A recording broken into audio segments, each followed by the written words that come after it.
All right, we'll call the meeting to order at 6:31, and if you'll just note the roll, that will be fine.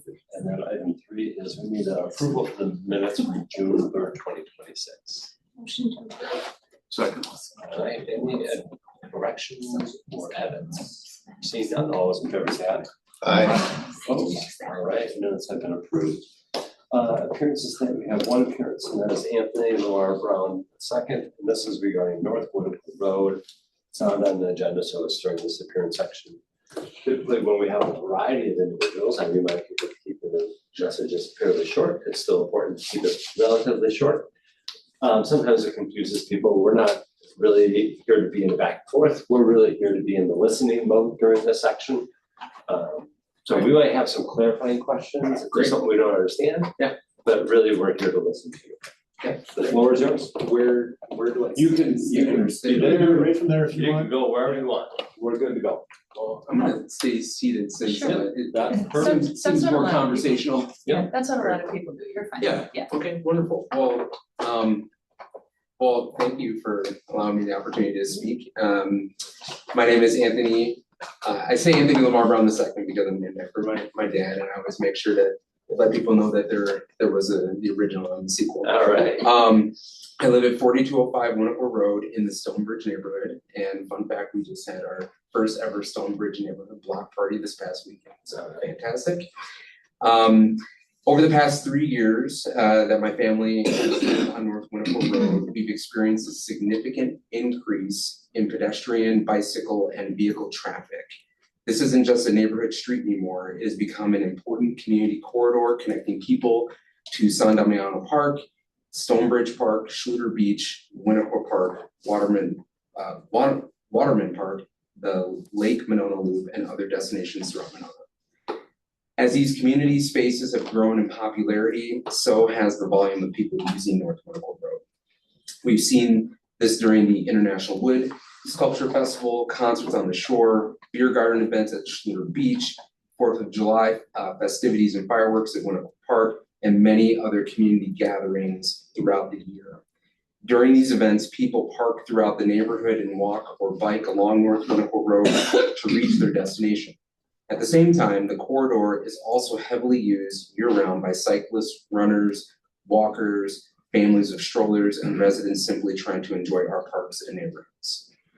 The result is a corridor that is serving far more people and far more modes of transportation than it was originally designed to accommodate. As a resident, I've witnessed near misses, speeding vehicles, limited visibility around the curve near San Damiano Park, and also inside the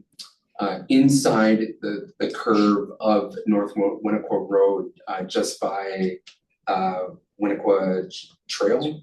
Yeah, Winnequa Trail, thank you.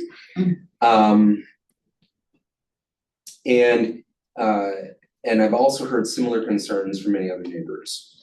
I recognize that there is no single solution, and I appreciate the complexity of balancing neighborhood character, transportation needs, emergency access, and available resources. With that in mind, I respectfully ask the committee to begin evaluating improvements along the North Winterport Road corridor.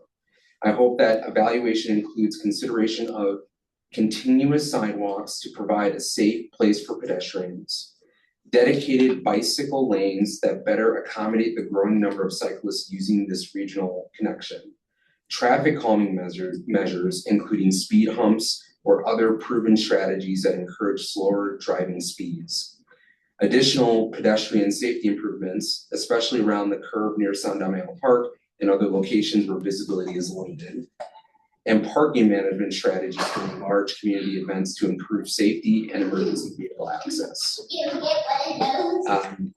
South Winnequa Road has already benefited from investments such as traffic calming and bicycle infrastructure.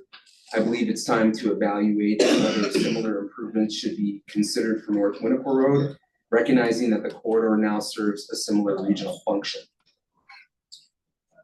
Additionally, from that, I also encourage the city to explore opportunities to evaluate the future routing of the Monona Lake Loop through this area. The reality is that many cyclists and pedestrians already naturally travel along North Winnequa Road as part of their loop experience because it provides a direct connection between several parks, neighborhoods, and waterfront destinations. And as my family and I have seen, rarely have I seen people actually use the lake loop once they make their way from the Madison side. So rather than viewing North Winnequa Road as simply a neighborhood street, we should recognize its role as an important piece of our community's active transportation network. As the lake loop continues to grow in popularity, it may make sense to explore whether the official route should better reflect how people are already moving through this area and whether additional improvements could make this connection safer and more comfortable for all users.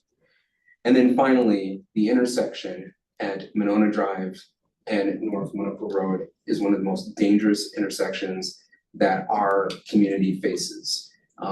Personally, I almost witnessed my wife getting hit by a car, and it still haunts me today, watching as she was just trying to walk across the street.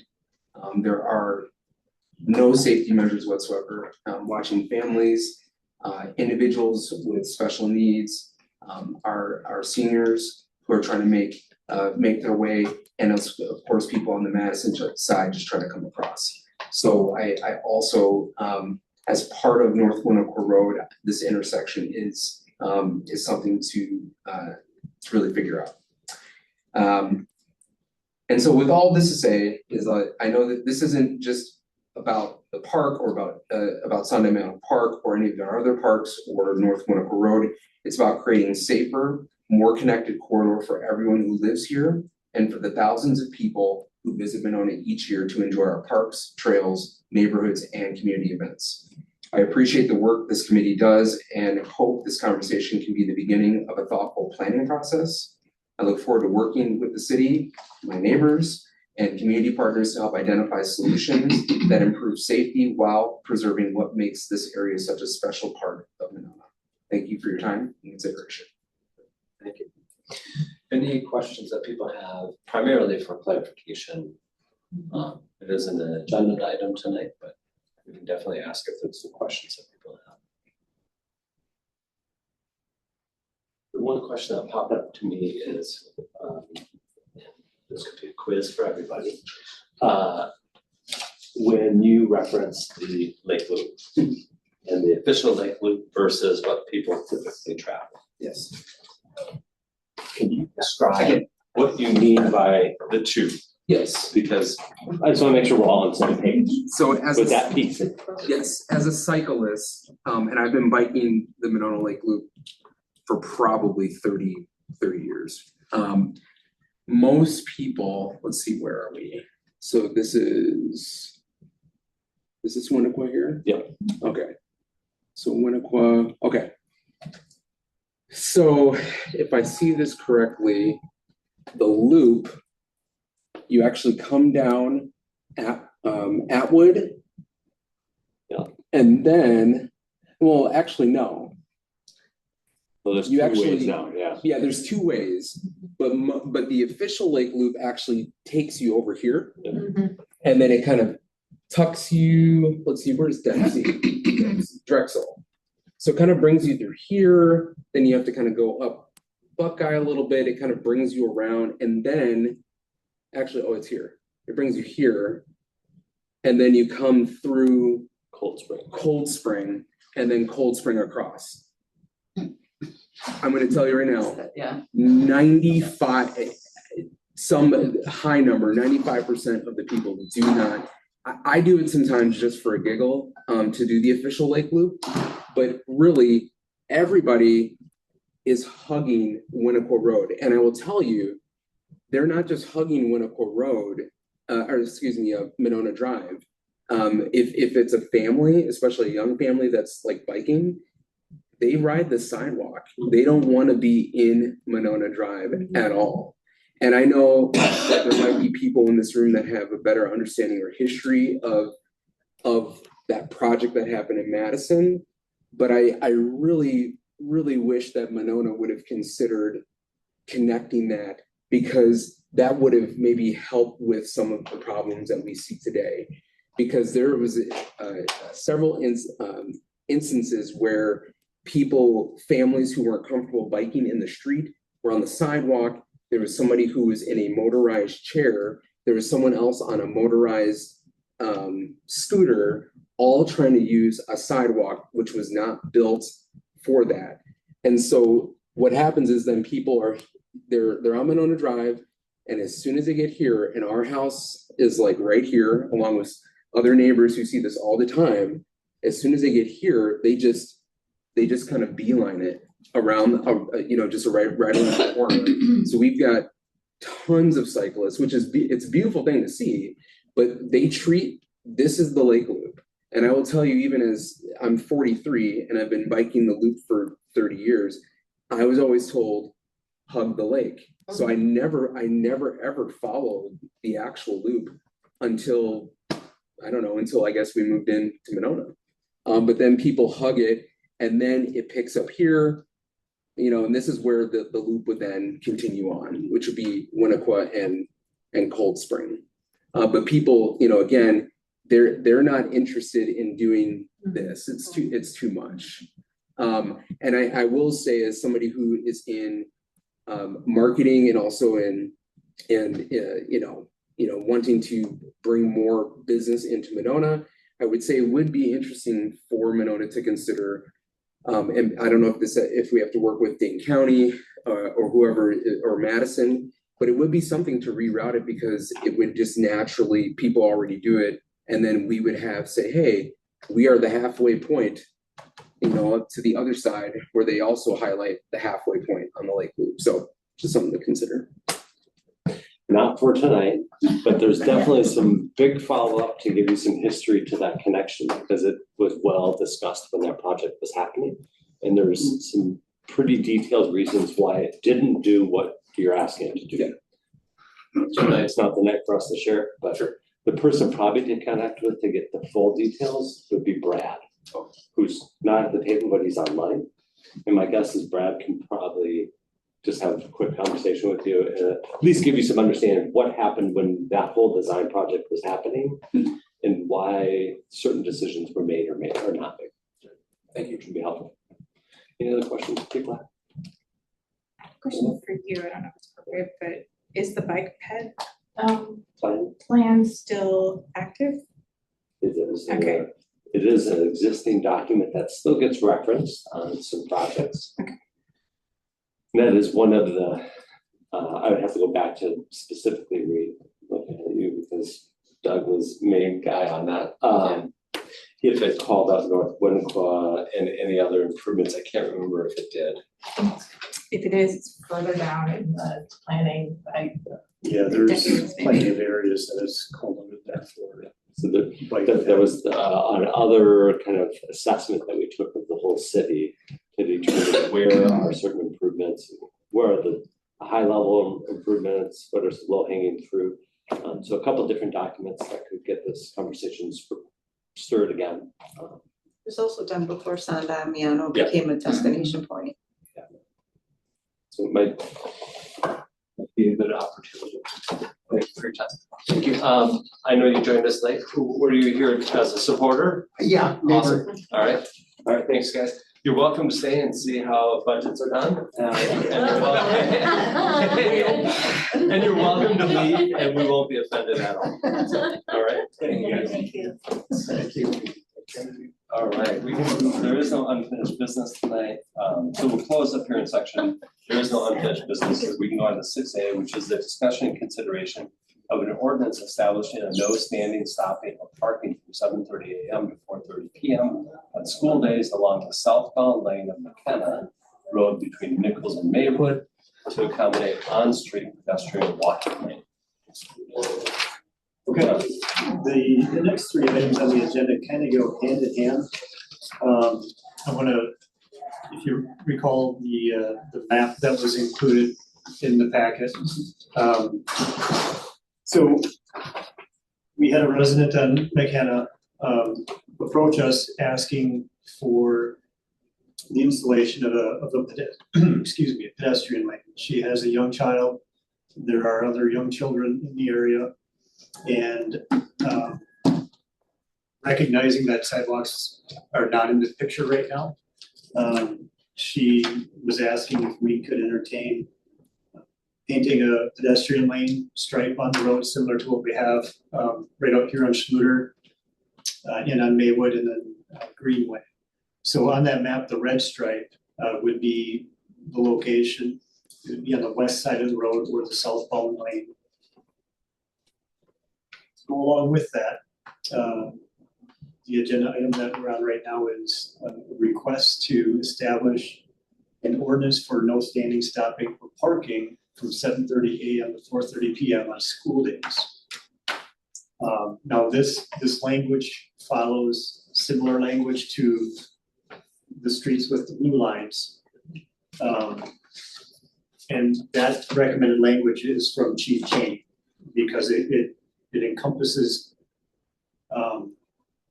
I guess, everything. No standing, which means no idling, stopping, idling to, or parking. So the way the signs read now, there's like loopholes according to what he's saying.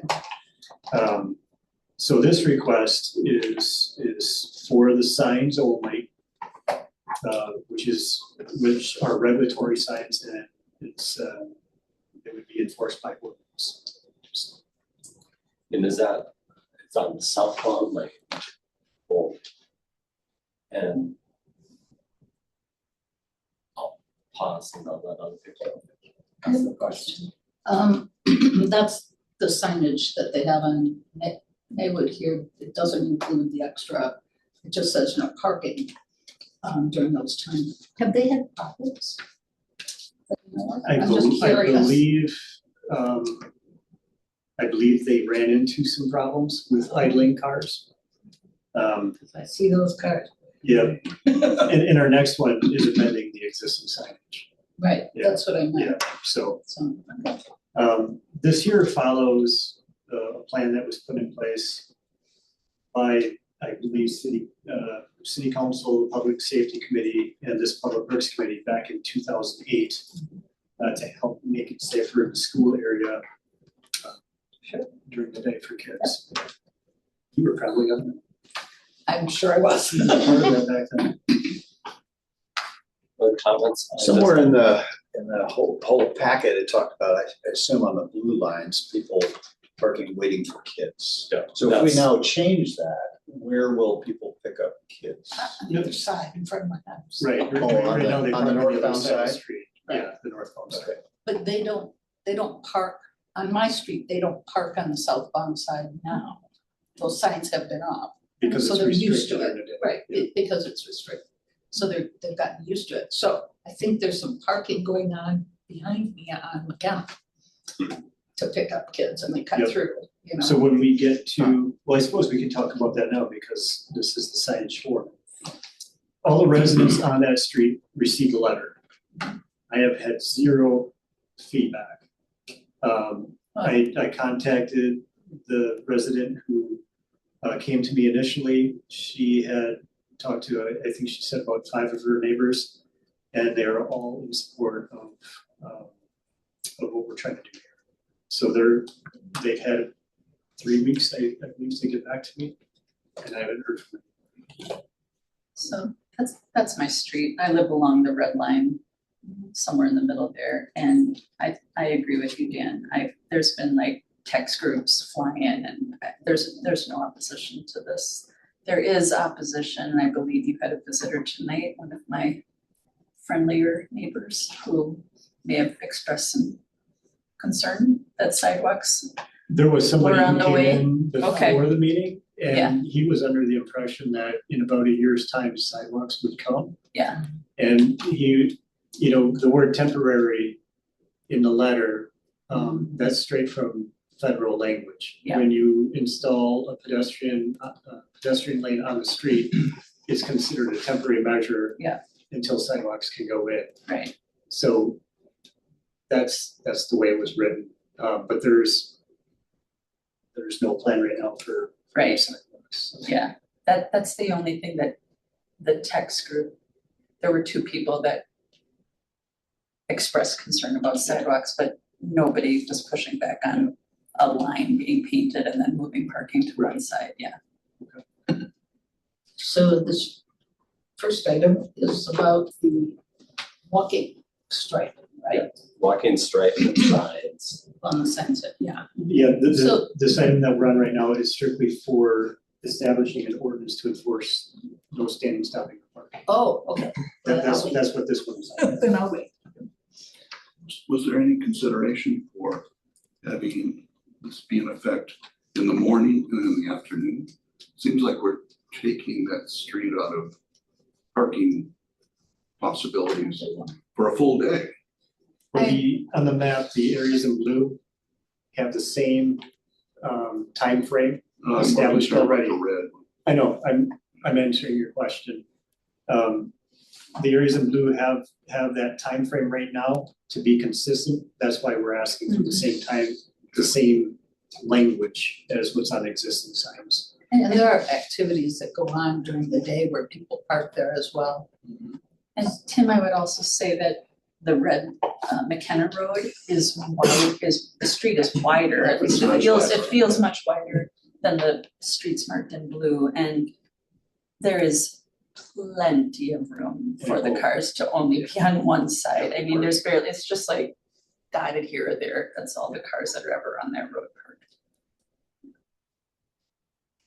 So one question that popped up to me is crossing at Maywood, Yeah. across that, or, I'm sorry, at McKenna. In that little We've corner. encouraged people to cross Nichols at Maywood, not at McKenna. This would be going backwards to say there are two good points to cross the road. Not just the one where we have a flash beacon. Like, we knew that the reason we did that was like, hang on, we are crossing our flash beacon. We want to promote people from the south side of Nichols to cross at that point. Because it's safer than the 3-point or the 3-stop sign on McKenna. That was the only concern I had. I think people still cross there. And they're just doing it at a little bit different type of risk tolerance, I guess. Same with they cross up at, what's the next one? And then Midmore. They still cross at Midmore too, and there's no stop sign there. So the question on your, it's a very good point. The question is whether this is kids or not. Because if it's kids and if you cross at McKenna, you've got a much longer walk to get to the school. Unless you cross Unless you there cut and then through go my down yard, to yeah. Nichols or cut through somebody's backyard. Yes. So it seems to me most people still have a real incentive to go to the blue. There's also a bus stop kind of where the red and the blue come together in the like north To pick up the high part. school. There's a bus stop up there, so a lot of kids are walking on McKenna. Oh, it's gotta be middle schoolers. Middle schoolers, Yeah. yeah. Oh, yeah. Too close to Um, it. But you're right, if you're gonna go to the elementary school, you're not gonna take that circuitous route. You're Yeah. probably gonna go where the flash beacon is, yeah. I'm confused now. This is, the reason this is coming up is because of the safety of kids walking back and forth to Winnequa. That's the reason a single resident Yeah. road. Okay, and so that was my follow-up, is that somebody actually asked for this on your street. Yes. Because there's several young children on this particular section of road, that they would like something like this Yeah. established. to So them. presumably kids are actually walking on that street. Yeah. Currently. And they could be either going north or south. Correct, So all we're really doing is asking cars to park on the other side. correct. That's all we're doing. That's all we're doing, yeah. Yeah, there's a crazy number of young children on that street. Not when I moved in, but now, over the past 20 years, there. And then there's also a special needs child on that street, which, yeah, anyway.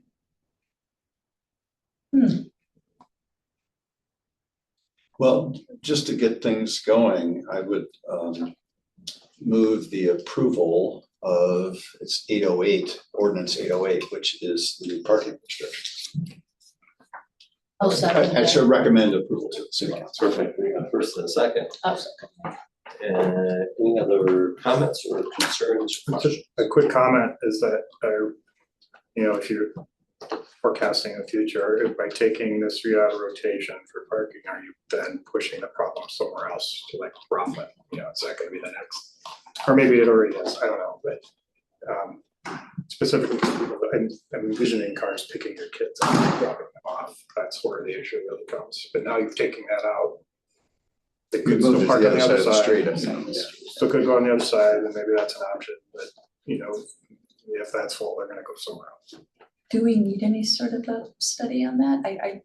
I've been I watching, haven't observed that situation, I don't know. I've been watching McKenna since this has come up. Yeah. There's probably 3 cars during the day that park on that Yeah. stretch of road. I didn't think it was many. It's not busy. No, yeah, okay. And like you said before, there's ample parking on the northbound lane. Yes, The driveways are a little further apart on Yeah. McKenna, right? yeah, and they're pretty deep driveways too, yeah.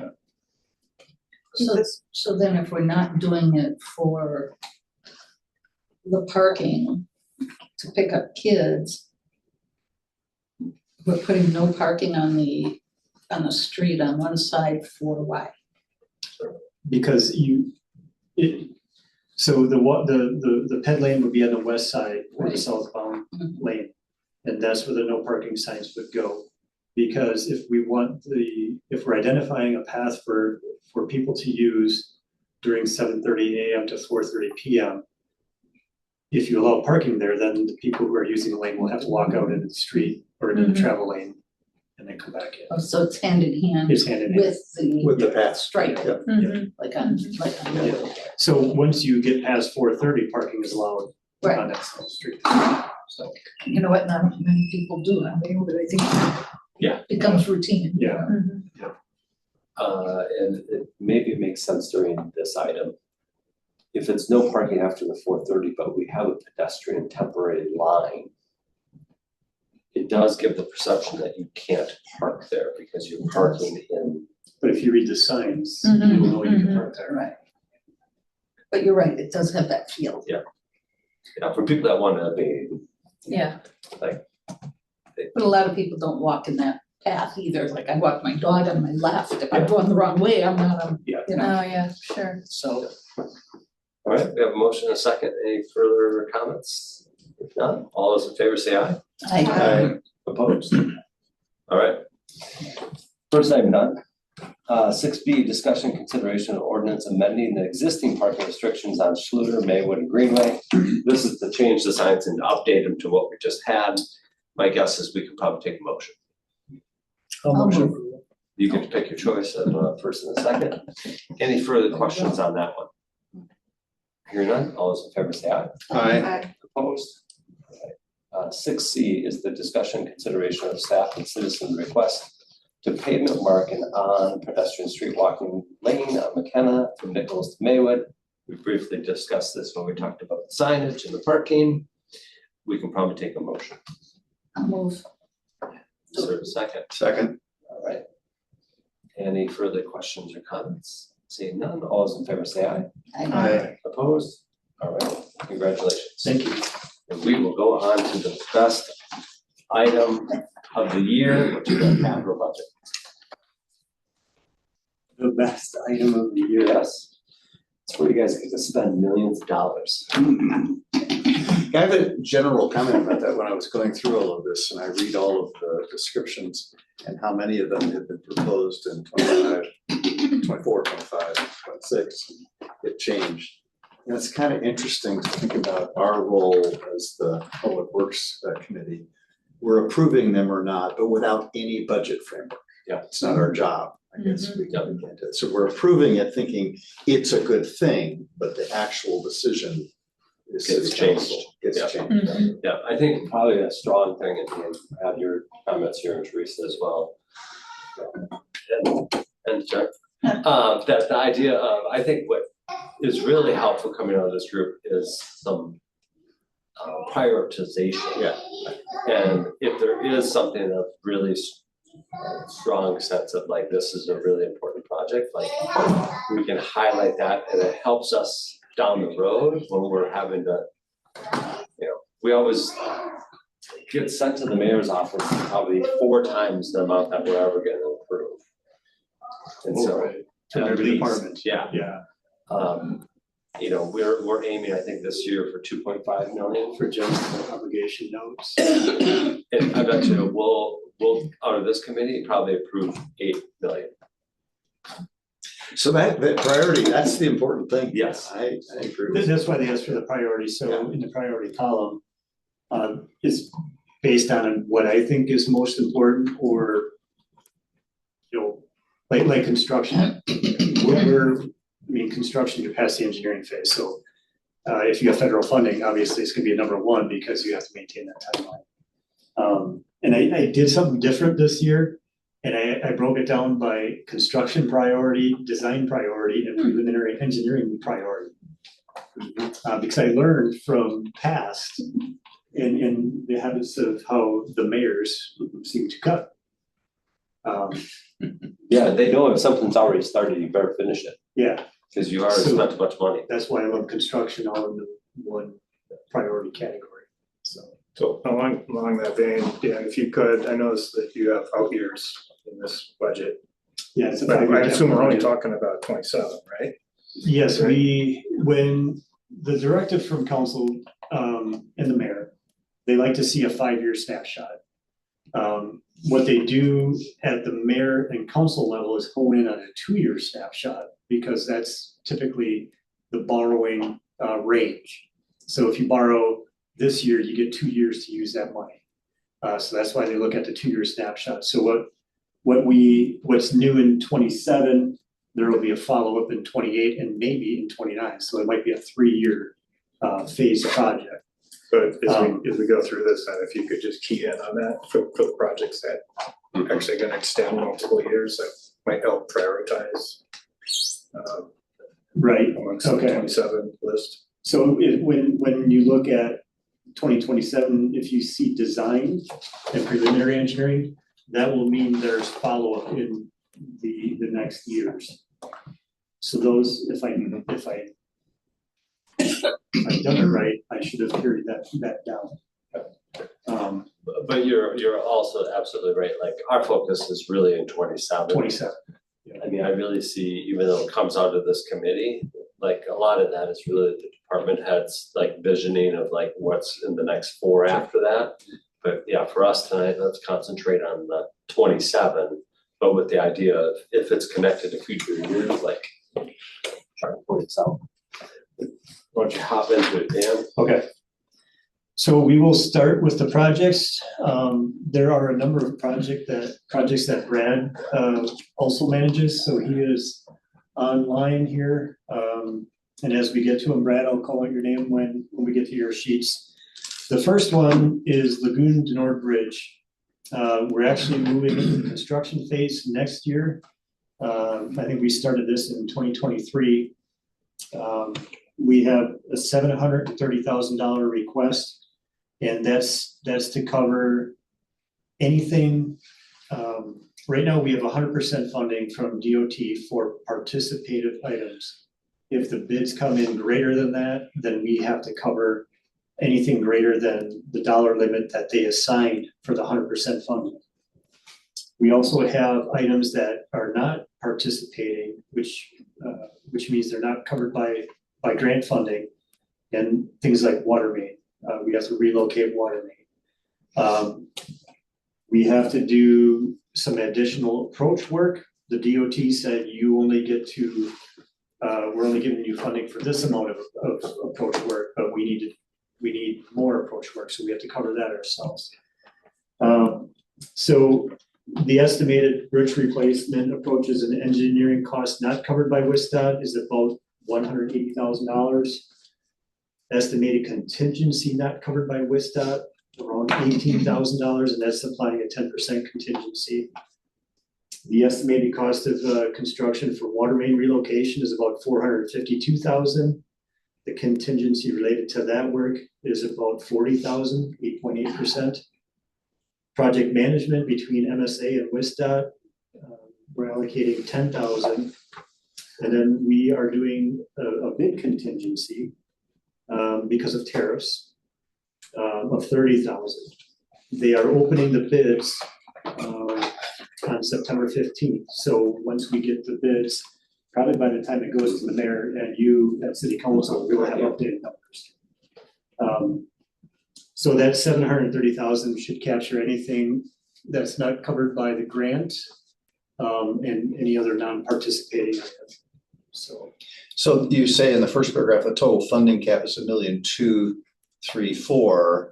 You would add 730 that to get this whole project is just under $2 million. in that range, yeah. Yeah. Yep, and we still intend to apply for Dane County Bridge aid grant as well.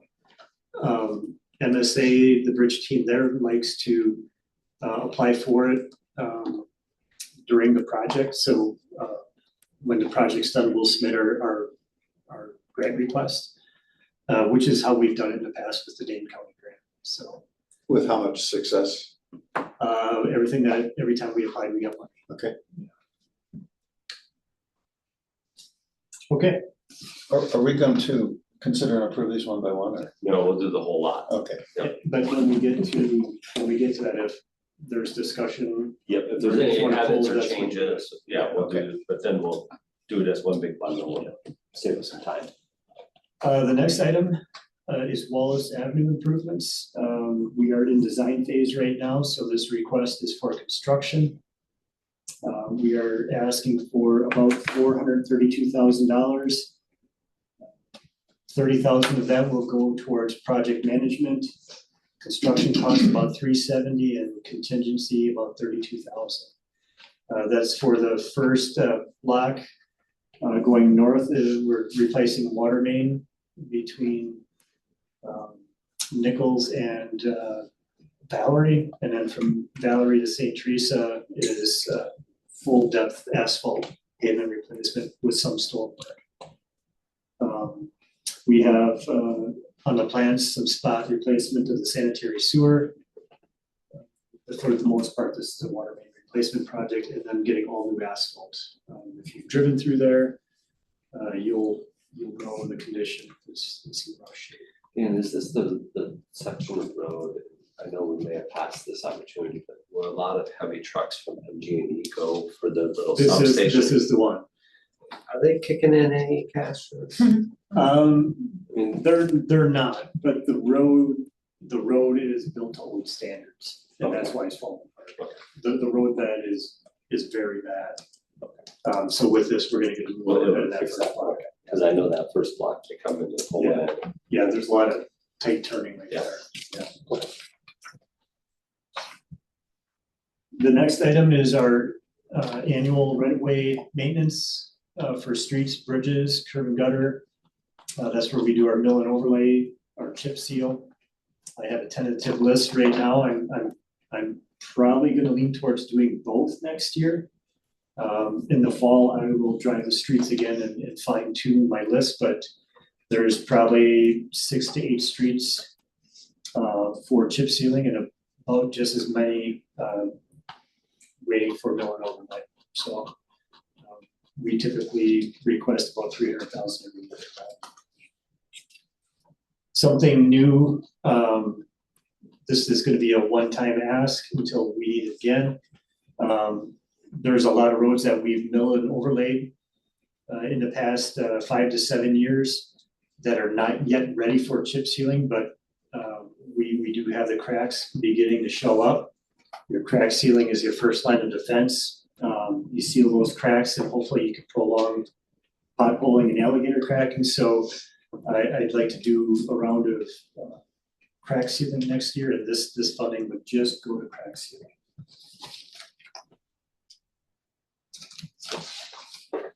Brad, next item, streetlights. Yep. So many of you may know, and maybe many may not, that a portion of Monona Drive's streetlights are metal halide, non-LED.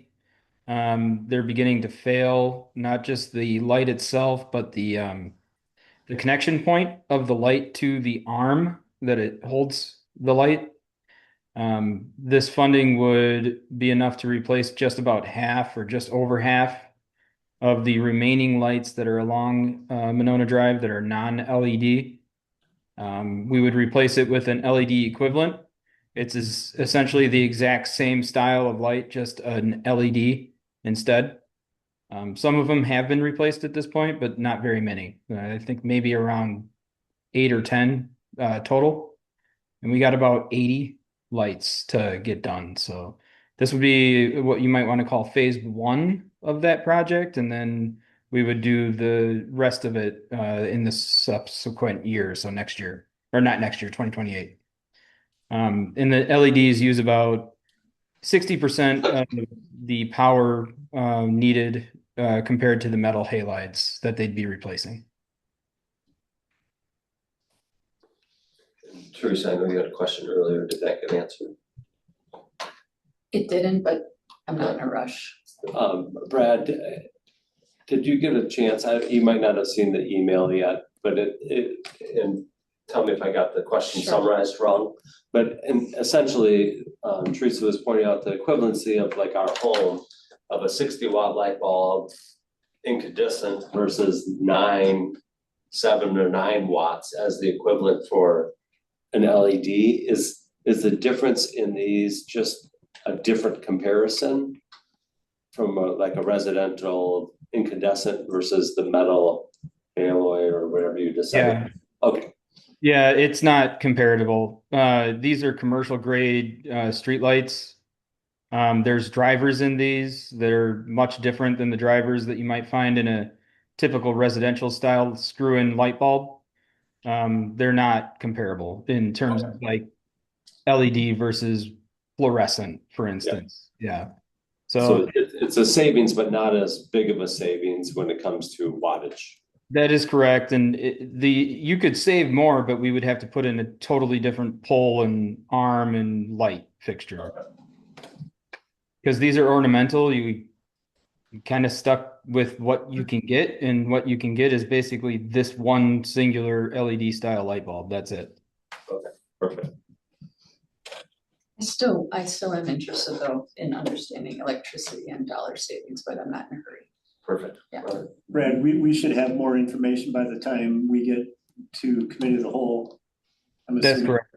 Yeah. Yeah. I'll have Teresa. I have your email. I have a draft That's okay. email response back. I just need to do some more number crunching. Yeah, no worries. Perfect. No rush. Thank you, Brad. Thank you. I think you have the next one though too. So on these first 5 points, just a quick point to our conversation earlier, these are all construction. Yep. Yes. And the first 2 of them presumably had money already spent on design and preliminary engineering. Yep. It would have been interesting to put those numbers in the write-up Of what you've already. of what you've already What spent. you've already spent. Because as you said earlier, that would tend to push it up in priorities in the city council's mind. Yeah. No, that's a good recommendation for future on how to write some of these summaries up. If you've had previous money spent. The amount approved during current year. Yeah. Any money that's already been spent on the On project. design and preliminary engineering, which is what we're about to go into, spend money on things, setting them up for future years. Yeah, you might not necessarily change these now, but in the Yeah. future, Yeah. that's a good point made of like, if you've only invested 10,000, it's easier to kind of be like, oh, well, compared to something you've already invested Right. 150,000. Right. Good point. So, but yeah, that's also a good point. Like even though it's in the category of construction, that doesn't necessarily mean that you've already spent money on it. Yeah. I think only the You know, first 2. Right, yes. exactly. Yes. Yeah, no, that's a really good point. When they're a bigger project, you're Yeah. gonna have design dollars invested when it's crack sealing. It's labeled construction because there's really no design that goes into it. Sure. It's just the first 2. Yeah, good point. All right, Brad, the next one for you is Nichols Road reconstruction, Maywood to Winnequa. Okay, this is a federally funded project through the STBG funds through the MPO. This is to put the shared use path skinny up the road between Winnequa and Maywood Road intersections. We've spent about 150 grand to this point on design efforts. This is to get us through 2028 which essentially would get us to the point of bidding this project. And our timeline for construction is 2029. And that's when our funding availability comes through from the MPO at that point, so. Are there any other questions on this? I think the group is pretty well versed in this project at this point. This is a subset of what we just talked about. You could put in here that 150 has already been spent on the design. And this one goes right to your point, because when it was at council last budget season, we were contemplating pushing this project. Right. It's been In fact, through it here, I was think, pushed. 2 years in a row. It was So this pushed is up, year yeah. 3. We talked a lot about Good some point. costs, yeah. All right, the next one is the Nichols Road cast water main. So this is the other portion of Nichols Road. So we, like Brad mentioned, we have grant funding from Maywood to Winnequa. We would also like to do work from Monona Drive to Maywood. We have a small area in this zone that we have cast iron water main. So we would like to take care of that cast iron main before we would come through and repave that entire second stretch. So in addition to that, we would also like to upgrade the crosswalk ramp locations on Nichols Road. I believe there's new ADA compliance rules that cities now have to follow. Brad will be talking about a transition plan later here. But mainly this request is for $111,000 for design dollars to replace a short section of water main, and then also to design a crosswalk ramp improvements. You all got this map right here, right? Yeah. Shows the pictures, okay. And one of my favorites, Southtown. Southtown. We've been talking about this for years. This one was cut by the mayor last year. We didn't get any funding to continue in 2026, so I'm bringing the request back for to continue with engineering in 2027, seeking $150,000 to carry the design forward. The engineers at Strand would pick up where they left off with working with WISDOT to see if we can get that left turn lane in. This Public Works Committee did approve this rendition, this concept. So if we do get our funding approved by this committee and city council, Strand will pick up where they left off with designing this concept. They will do updated traffic counts and review the single lane roundabout option again. Basically reviewing their past work, see if the numbers are still current, and then I guess moving forward. But you all have driven that area too, and you know the condition of Southtown. The next item is street improvements, Interlake East, Interlake West, and the dead end of Outlook. These are three roads that have not had any formal construction. They don't have curb and gutter. I included pictures of the conditions of the road. I know printed, one of them is really bright, but I just, the goal with the pictures was to show you, if you didn't get a chance to drive and look at these. The residents have been asking for work on these streets. And it's time that we look at them and get them reconstructed. So Interlake East, we're looking at about 300 feet, new road bed, 4 inches of asphalt, stormwater improvements, spot repairs to the sanitary sewer system. Interlake West, Broadway to the end, about 500 feet, the same exact kind of work. On the north end of Winnequa, the dead end of Outlook is about 310 feet. Looking for a new road bed, 4 inches of asphalt, stormwater improvements, and then doing some landscaping at the dead end. What needs to be decided here, are we putting curb and gutter in? And if we do, then assessments will apply. Once we get into the design phase, we'll know more about, actually, this next year is just preliminary engineering in 27, so 28 will be design. We want to get feedback from the residents on these dead ends. We want to talk further with the Public Works Committee once we get a little further down the road.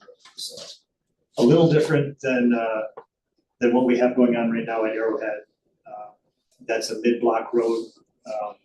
All the other streets around it are curb and gutter, whereas these are sort of standalone dead ends. So. Dan, can you explain what you mean by stormwater improvements? So on Interlake West, we have one inlet. And the whole area kind of drains that one inlet. And the outfall goes between two homes. That whole main is targeted for upgrade. Once the engineers start designing the road, they'll start figuring out where to put inlets. So Interlake West is an area that we had flooding in 2018. We did sandbagging down there. So basically brand new stormwater improvements. I don't know what those are. But it's structural, pipes and. Yes, yeah, okay, yeah, but I'm gonna let the engineers figure that out. Okay. So, this is the same thing with Interlake East. Very minimal stormwater conveyance there. Up on Outlook, we have swales. I would like to see curb and gutter up there just because it would help with conveying the stormwater on that dead end, but once the engineers start diving in, we'll know more on that. Okay, next item is also an item that everybody here is familiar with. Traffic calming, requesting preliminary engineering dollars. The roads that we're going to look at would be Bridge Road and Frostwoods. This committee entertained that, I believe, 2 years ago, and that funding was removed when Mayor O'Connor was here. We have recently added Fenright Drive and Roselawn to that list based on residents that came in and interest from this committee to add it to the list. We did do speed studies, and every road that we are intending to look at is 32 to 35 miles an hour, and our coastal speeds are 25. So typically, when you get to 6 miles an hour over the speed limit, you're bumped up into a different category where traffic calming options need to be looked at. Typically, if you're at 31 or lower, the 85 percentile traffic speeds, industry standard says you're not quite there. All these roads were there. I mean, Fenright, you have 35 mile number, 33, 32 and 33 on Frostwoods, 33 and 32 on Bridge Road. So hopefully this will gain traction and we can start addressing some of these speed concerns. The mathematics here is funny to me that we say that we're looking at the 85th percentile of those traveling less than 35, 33, and 32. I think it would be better to say, what's the percentile traveling at more than 6 miles an hour over the speed limit? Because I could look at that and say, well, 85% or below, most of those are at 25, because you don't want to know. But you really want to know how many people. I mean, we could give you the data. There's about 80 pages of data. Brad does a nice job of summarizing it. But the industry standard, when you study speed, is the 85th percentile. It's the funny math. Yeah, Dave's point here is, how is the mayor interpreting this data? When it comes to. Excuse me? How would the mayor interpret it? Are they looking at it with that level of granularity? And they're familiar with 85th percentile. Yeah, and are they interpreting it correctly? Are you making sure they interpret it correctly? Well, they haven't questioned That's been part of our conversation is this whole 85th because we get it a lot through public works as well as public safety. So I know the mayor is very aware of that. This is a common thing that comes up. But it's funny math the way you talk about it. I think there's- 85% of the traffic is doing 35 or less. Yes. So- Right, but you have an important element that you should do traffic calming if it's over 6 miles an hour over the speed limit. So how many what percentile are going over that 6 miles an hour? Yeah. Another way to look at it. I don't know if it's in the. Well, I mean, we follow the federal standards, so I mean, Yeah. if we start looking at it a different way, we'll have to review all the data differently. Based on goals, like to get to the 60th percentile, or Say again? is it based I'm on, deaf in this year, so please. is it based on goals? Like, they want you to get to the 60th percentile, down to the 60th percentile, and that's why they're looking at it that way. I honestly don't know why the federal government chose the 85th percentile speed. But that's what the policies are written on. You know, we have the 50th percentile speed, but you know, if you look at some of the past summaries, that's indicated on there. So you'll at least have the 50% summary. It all depends how deep Brad wants to dive in the review and crunch the data to give to you. But it's very easy to get lost in that data because it's mind-numbing. And that might be why the federal government goes with the 85th percentile. And my comment, I know you're following federal standards, my comment is that if the committee thought this is really important, and the speeds are really high and people's safety is affected, it could be approved or not approved based upon how you present the data. Is part of the point. That using the federal standard, 85% is below an amount, you really don't know how fast people are really going, may be the reason why it's not been approved. Well, this might bring up nightmares for you. I'm South already having Winnebago. PTSD. Yeah, so in South Winnebago's case, like, you might have a few outliers and they don't want that to overly, just my opinion, overly shadow, like one outlier traveling 55. That's good, I get that. We have those, yeah. And that's what happens when Yeah. police review that data. They're like, hang on, you've got 3 cars that are completely outliers. Don't let them skew the rest of this. Yeah. We're trying to get bulk. Brad's got a point. Brad, what's up? Yeah, I just want to reiterate that, Brian, you are correct on that. The 85th percentile is used in terms of engineering and enforcement regulations for roadways, and it's to eliminate those outliers. Because you could mark a car at 5 miles an hour if it just pulled out of the driveway, and that would throw your average speed off significantly. And you can mark a car at 65 miles an hour and the same thing would happen. So the 85th is like the super majority of cars, if you want to call it that. Most vehicles are comfortable traveling at 32, which is the 85th on most of these streets that Dan has proposed. So if they're comfortable, even, you know, grandma is going down the street at 32 miles an hour, or the teenagers or whoever, you know, that's saying that, well, then you have a speeding problem on the street. And if it may not be because they like to drive fast, it may just be because the street is not designed in a way that makes it feel like you should drive slower. So I don't know if that helps. Hopefully it did. Yeah, that helps. I have one question. Yeah. When was the date pulled for Bridge Road and Frostwoods? Mostly Bridge Road. I'm curious, is it recent or? No, I think that was 2023 maybe. Ridge Road, Frostwoods, Brad, 23. Yeah, we did 2 of them on those 2 streets because we couldn't believe that the data was as high as it was on the first. And so we did like 2021 and 2023. So we can update that if requested.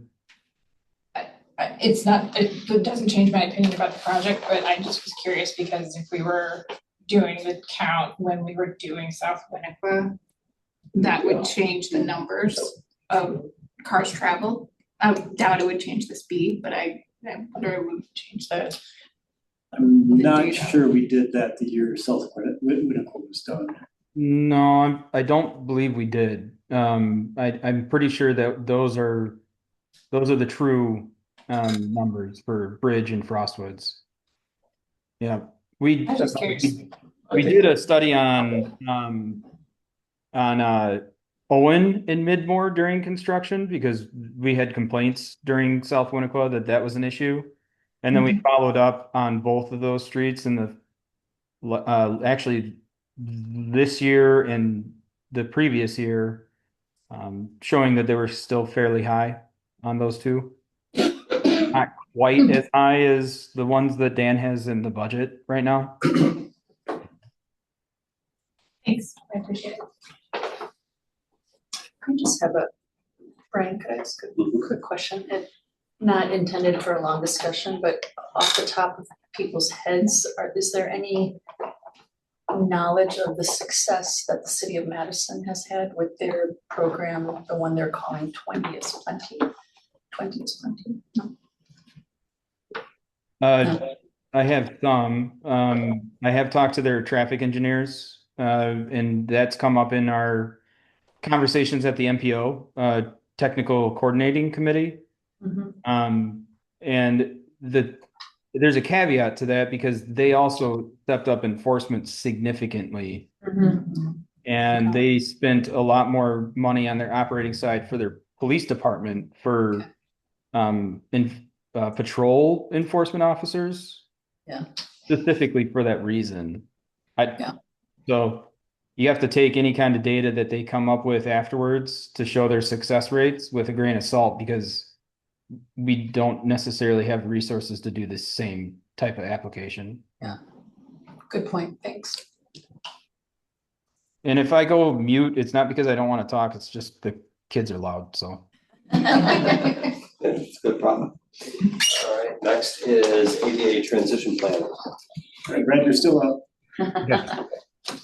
So the ADA transition plan, as Dan talked about before, the FHWA and the Americans with Disabilities Act have rules and regulations for cities to create an ADA transition plan to be compliant with their laws because they understand that you can't just wholesale go and make everything ADA compliant. It's very difficult and expensive to do so. So coming up with an ADA transition plan gives at least a roadmap to get to the point of compliance. And it's much like our stormwater plan. It's very similar in that you got to have a plan. You have to show some type of progress towards completion. So this would help guide the city in getting to a point of compliance with the law, which there's a caveat to that as well. The law is always moving. The goalposts keep moving. But it at least is a start for the city, and hopefully it can help prioritize future projects. So this would be a grant eligible project as well through the TAP funding through the MPO. We're not far enough down that road yet to figure out whether or not we will be applying for grant funding for this particular project. Obviously, it needs to be approved first, right? So, but just to throw that out there, this is preliminary, I believe, right? Yeah, preliminary. Yep. The italics in there is copied straight out of Fitchburg's ADA transition plan as an example of what we might scope for an engineer if we get funding approved. Basically, kind of the general points of what they would be asked to do for the city. So one point for people to know, we did the same thing with our parks already. So our park structures and parks themselves already have a transition plan and we're chipping away at it slowly. So like what you read in the Fitchburg one includes all the buildings and parks and stuff. Ours would not include it. It would just focus on the public works facility infrastructure aspect of it. Because we already have a different plan going on. So one of the most recent, most visible changes is just that trail around Fireman's Target. That pedestrian path, I'm not sure that was. that's part of the because a lot of ADA park use- plan, yeah, That was part of the ADA. gigantic, yeah, that's huge, yeah. Yeah, and there's like pads for like. Oh, yeah, it's because the paths. Wheelchair, it's just, yeah, that's great. So if this is in compliance with ADA, which is like a federal law, right? Mhm. Wouldn't it be the higher rank? I mean, is there, how long can you go planning to do something before you actually have to do it to meet ADA? Well, that is to the point of how much risk do you want to take? Really, there's watchdogs that are literally hired to do this type of what do you want to call it? Surveying, right? They go city to city, they go federal, municipal, county, building to building, and they literally look for non-compliance items. And then I don't know if there's a game behind it or not. I can't speak to that, but there are risks to take there. You know, they could potentially hire somebody who has a disability to go into those facilities and have an accident. There's been plenty of lawsuits out there on the books. And that's kind of where most of this came from. I think the federal government decided that it was beginning to be a problem and that they allowed a olive branch to governments all over to have a way to become ADA compliant without having to spend a lot of taxpayer dollars. And we're talking significant amount of money. We're at risk at the moment. So the ranking of 3 is within the current risk tolerance, I think. I think our other facilities are more likely to get an OCR complaint. The feds, even though they have less and less people employed right now in that group. But they're gonna be more apt to go after, like, we would even comply, like, just a couple items before the sidewalk curb transition. Are you talking to the pedestrian lane? Yeah, those are exact example of something that we could demonstrate that we're chipping away, which would give us some credit. I just happen to know a little bit, because my work, we got sued and had an OCR complaint for low vision accessibility for websites. And so they gave us a number of years to get into compliance. So But that's due in April of next year. I think All your websites have, I mean, it was supposed to be due in Yes. April 26th of this year, because that was Yeah. my project at my Yeah. office. So, and we got a year extension, so I'm kind of, schools, we were different. okay, but Yeah. here we are, municipal government. No, meaning this plan is not for our website. Websites are already done. The city of Monona's. I'm just reading here that the consultant would undertake a website accessibility evaluation. This is from Fitchburg's plan, which Fitchburg was hiring a consultant to do more than just the streets. That's It's just simple language. Our Yeah, I'm not- language is focused. This, the italics that you see there, Brad cut and pasted from Fitchburg's plan Oh, as an I example. missed, Yeah. where does it, He said that. he just said it, Yes, okay, because I was Is- not clear what, okay. Is Our full scope over- would be different. So it's Yeah. not in writing that it is is- pasted from Fitchburg, Well, okay, it's the language where it says draft scope of services. Sure. That's where Brad mentioned the. Got it. Yeah, it's.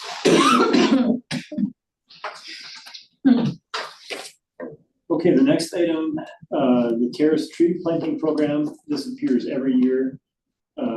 Requesting $25,000 again. This is basically to fill in areas that we've removed trees at from just death or disease, filling in the gaps again, and we pretty much use this funding, we use it up every year, so that request is back.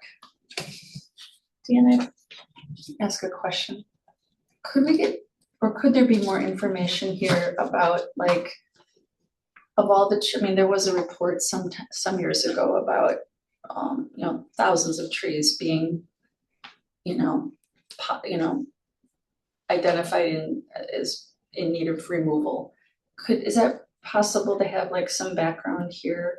Like, what is the Public Works goal every year? How many trees should be planted over the next 10 years? How many trees should be planted? This money is strictly used for filling back in where we've removed trees.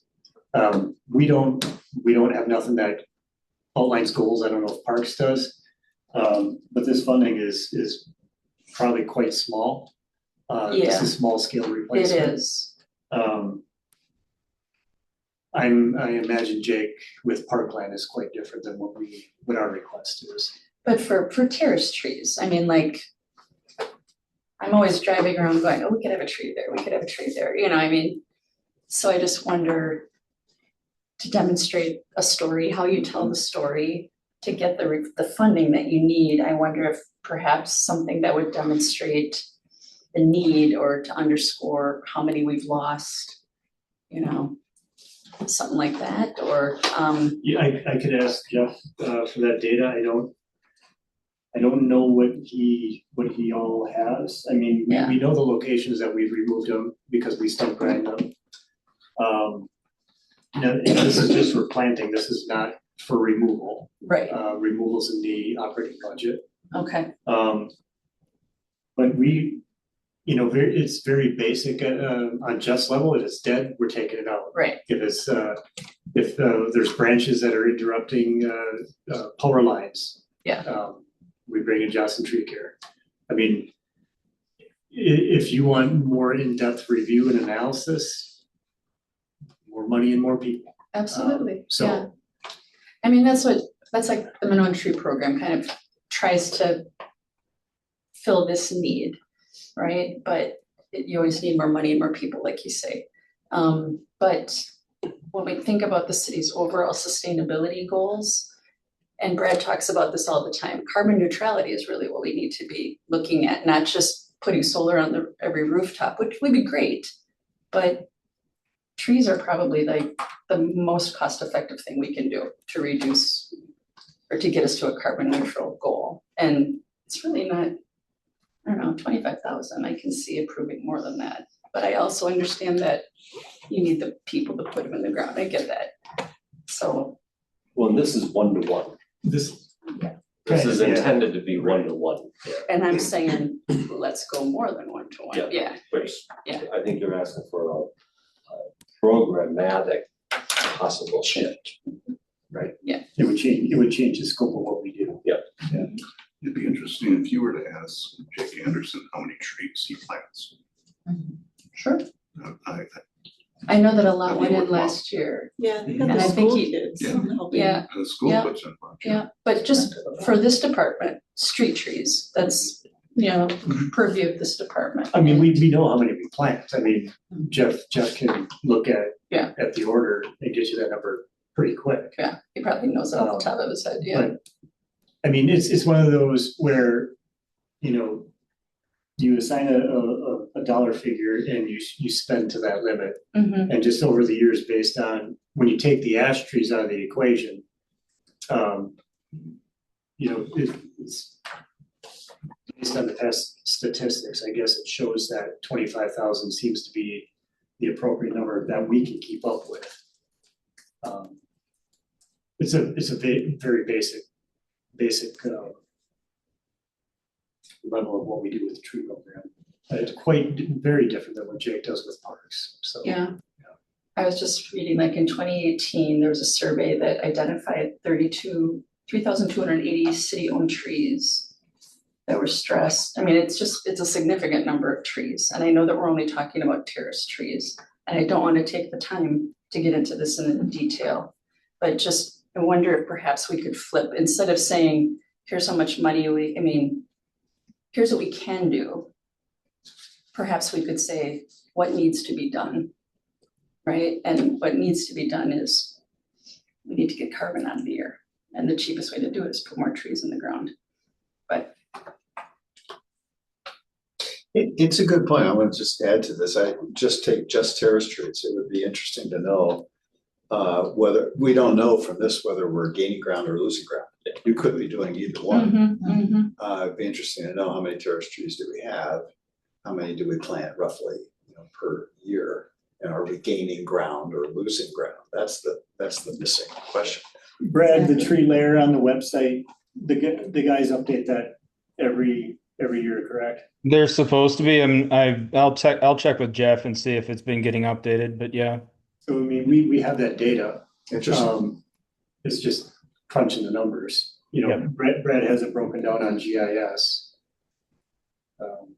One thing to consider is the health of the tree. So you got to be able to maintain that tree after you plant it. And if you plant 100 of them and 25% die, it's kind of throwing money out the window with that because you couldn't maintain. Like this summer, had we planted 75 trees in April or May, we might have lost 50 of them. And that's just the truth. So you got to be able to plant what you can maintain. And I talk to Jeff about that all the time. It's not easy. We don't really have the amount of staff, and you got to sit there and water a tree for like an hour. And so if you think about that, you plant 100 trees. How much time would we have spent doing that this summer? It would have been significant. In the parks, it's different. It's wide open. It's just not tight. There's no utilities underneath things. It's great soil. It's uncompacted. It's ideal planting locations. If you really want to make ground, that's an easier way to make ground on tree planting. The terrace trees have to be tough, and there's only so many species that can make it. There's gravel underneath there. Yeah. Sorry, just throwing that out there. I appreciate it. Thank you. Well, one pump and column. Moving into utilities, well one pump and column maintenance. We've been putting this one off. We've done well 2 and well 3. And city council is still trying to decide what to do with the city hall upgrades here. In the meantime, we still have to maintain well 1 per DNR standards. They recommend pulling the pumps and maintaining them about once every 10 years. Well 1 was last pulled in 2014. We're estimating about $60,000 for this cost based on what we spent at wells 2 and wells 3. This one is shallower, so we don't expect to use that full amount, but if they pull the pump and they find that the pipe columns are damaged, we at least have the funding to do the needed maintenance. So this will go strictly to maintenance. Based on what you said, I think I had an answer to my question, but I didn't understand the word inspecting the motor, televising the aquifer, putting camera down. Yep. Okay. Yep. They stick a camera down. They'll check out, review the walls of the bore as it goes down. They want to see how much sediment is on the bottom, the clarity, things like that. Okay. I thought it was gonna be, I could see it on my television. You can, they make videotape of it. I mean, it's kind of boring. It's kind of boring. The ones that we have here are it looks just like a drill hole, 700 feet down. When I worked in Shawano many years ago, it was like an underground cavern. It was really quite beautiful. It was a big pocket of water. So you traveled down the borehole and all of a sudden you got down to the bottom, it's like a cave, but just filled with water. But they do video it for us and I can share video if you want to see something. So, I bet it was interesting. Yeah. Which one is well 1? The one right back here. That's what I thought. Okay. Sorry. Should know that. It's our oldest well. The next item would be a water system supply and pressure evaluation. We last did this in 2013. We've done a number of upgrades on the system since then. Strand completed this work for us and we would most likely hire them again. What they do is they measure static pressures at various locations throughout the city. And then through their computer programs, they're able to assign static pressures for all of our fire hydrant locations. They review all of our system pressures in the low-lying areas and the higher areas. And it's the fact that we did this in 2013, we've gone quite a while without an update. So we get requests from plumbers probably about 15 times a year asking for this data. So it comes in handy for our development, so.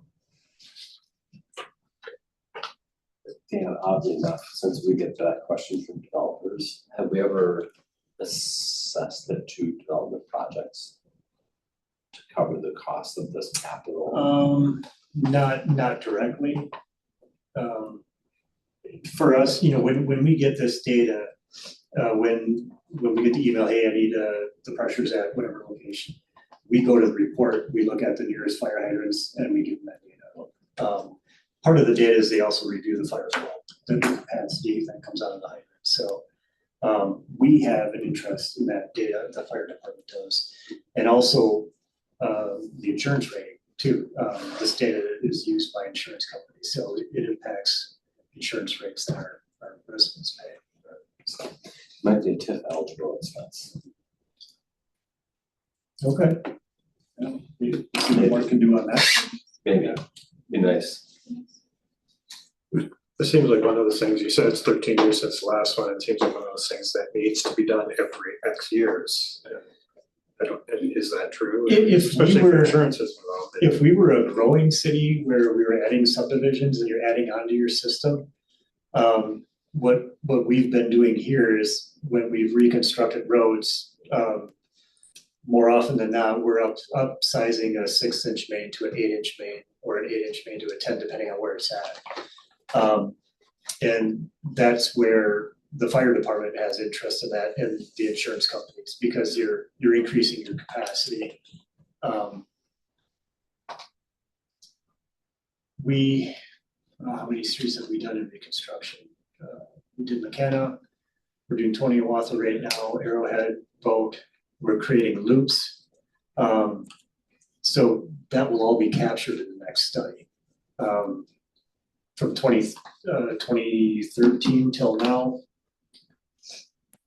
I think it was North Tony Awatha where we upsized mains, and then McKenna. Yeah, I mean, that if we were adding subdivisions, we would be doing it more frequently. So. Next item, well one. This is gonna force city council make a decision. So we're investing in maintenance dollars for well one, which we have to do as long as that well is running. But with well four, pretty much able, the focus is on well one. And part of that review is looking at, see if we can relocate it 50 feet this way, 50 feet that way. It would give more option to what happens in the back for fire and police. If we do anything to the pump house, the DNR is going to want us to modernize the pump house. It's the shallowest well, it's the oldest well, and if city council decides to move forward with the improvements at City Hall, and we want a modern well without going to well four, this would be the next best option. So this gets the ball rolling on looking at our available space behind City Hall to potentially relocate the well, to do the siting report, basically everything that we've done up at well four location. We looked at about $145,000. This goes back to the very conversation at the very beginning of the meeting. I've been thinking about this during the meeting, that when you do design or engineering phases and you're on the city council, if I were there, I would say, okay, you're telling me I want to spend $145 on this phase. Give me the next phase and the next phase, an approximation of what I'm signing up for. You're signing up for about 5 million, Are you- For well one? for a new well and pump house. Yeah. We Regardless, had, regardless of where you put it. we had that estimate from I when see. they reviewed well 4. Okay, so that number is really important as to whether they approve this and they don't approve this, we've got other issues. But you can only get ballpark for Yeah. 3 years down the road. I get, Tariffs could happen. Tariffs Yeah. threw a monkey wrench into all the budgets Yeah, in the right. past year. Right. COVID could happen where the supply chain is disrupted and you're waiting 2 years for products. So the numbers that we could give you for 3 years down the road are based off this year's bid prices. Yeah, ballparks, and we try to put that in there.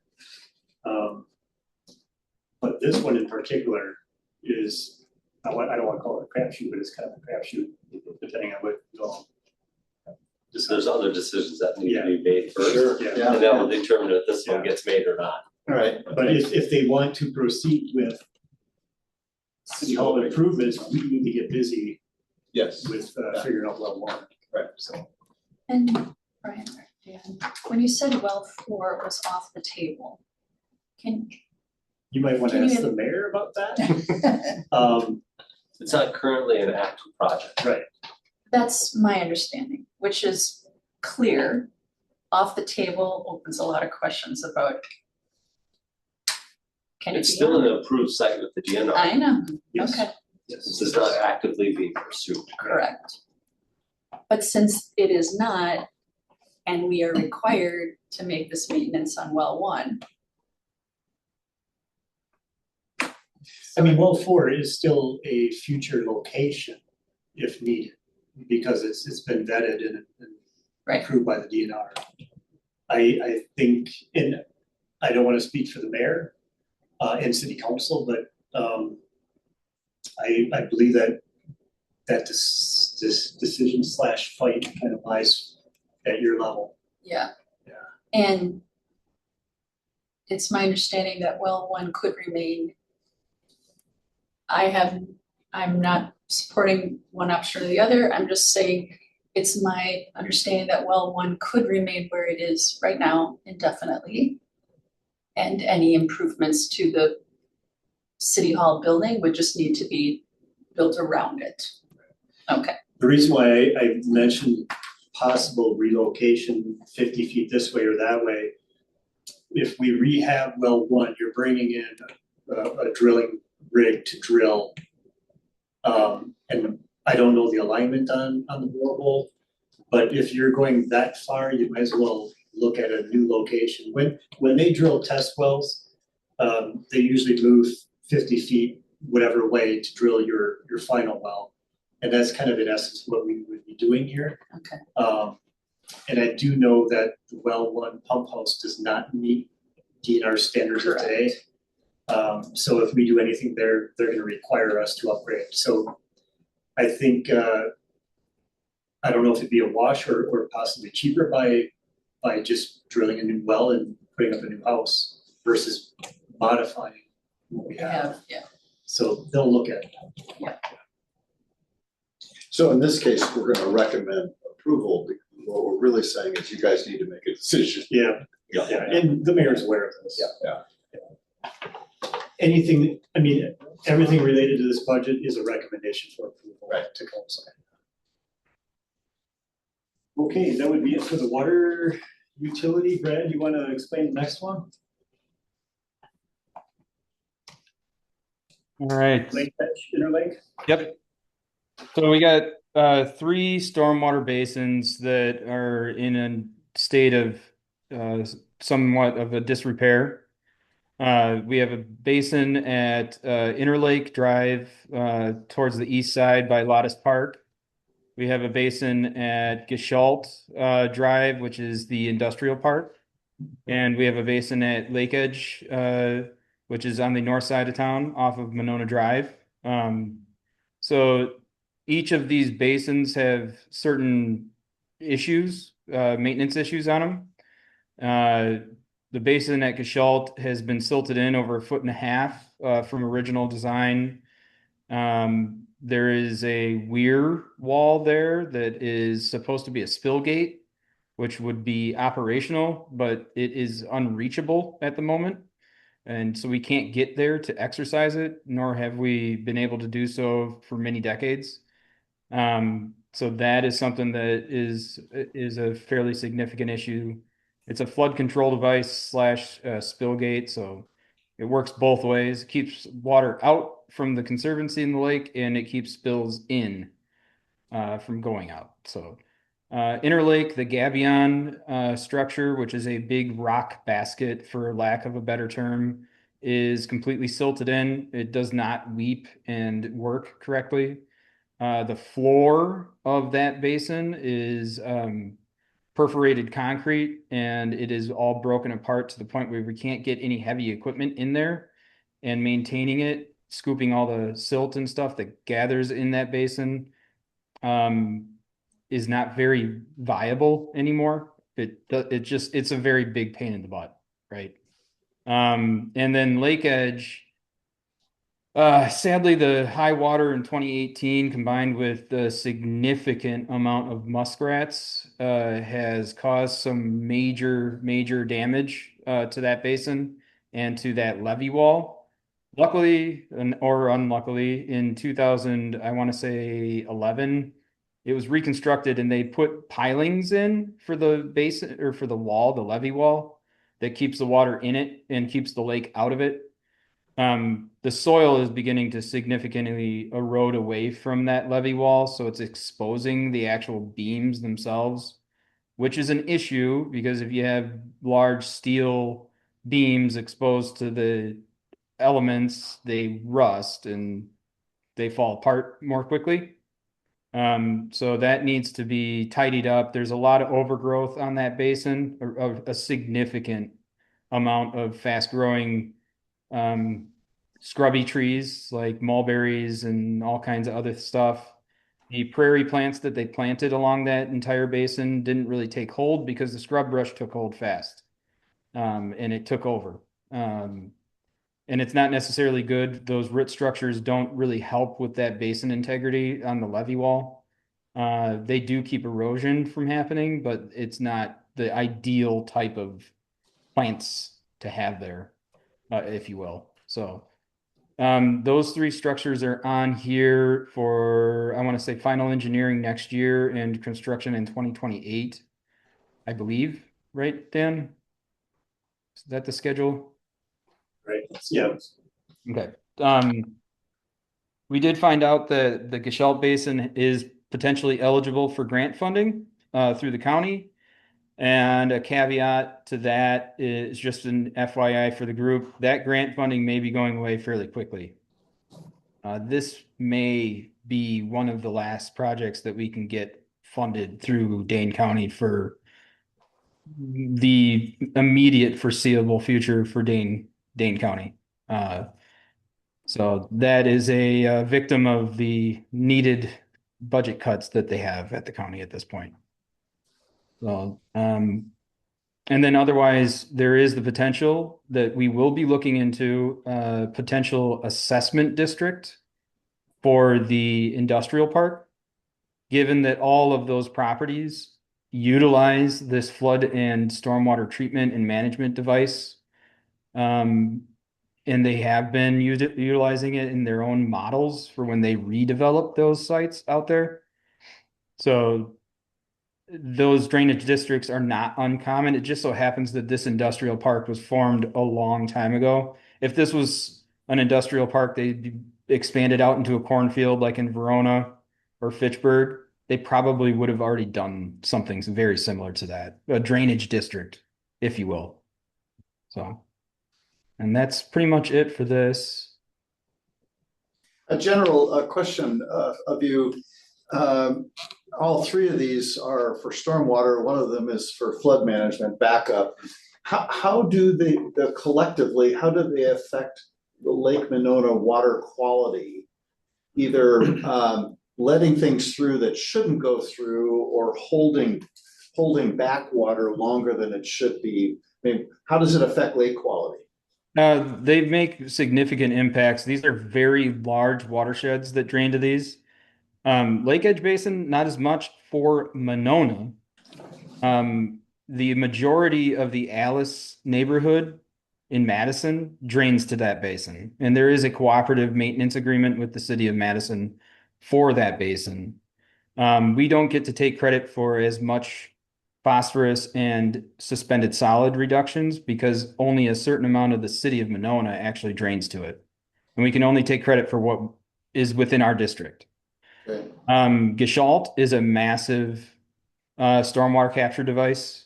It, outside of what we just installed at Kelly Place, is probably one of the biggest in the city of Monona, if not the biggest. And it's more important for spill controls. 30 years ago or whenever it was, almost 30 years ago, holy cow. Yeah, in the 90s when they built that, the industrial park was in its infancy. And then Highway 12, the Beltline got constructed, and then it became a massive draw for industrial types of facilities and businesses. And back then it was heavier manufacturing over there. Now not so much, but it's still a major capture device. If you've never been down there, the amount of trash that gets stuck in that basin because of Walmart and other entities like Goodwill and whatnot over there, it's incredible. You probably fill dumpsters upon dumpsters with trash from that basin.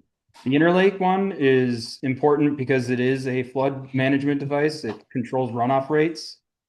That goes to the river, the Yahara River. If you think about that down by Lattice Park down there, that has two massive outfalls. It's a double outfall that comes into that basin.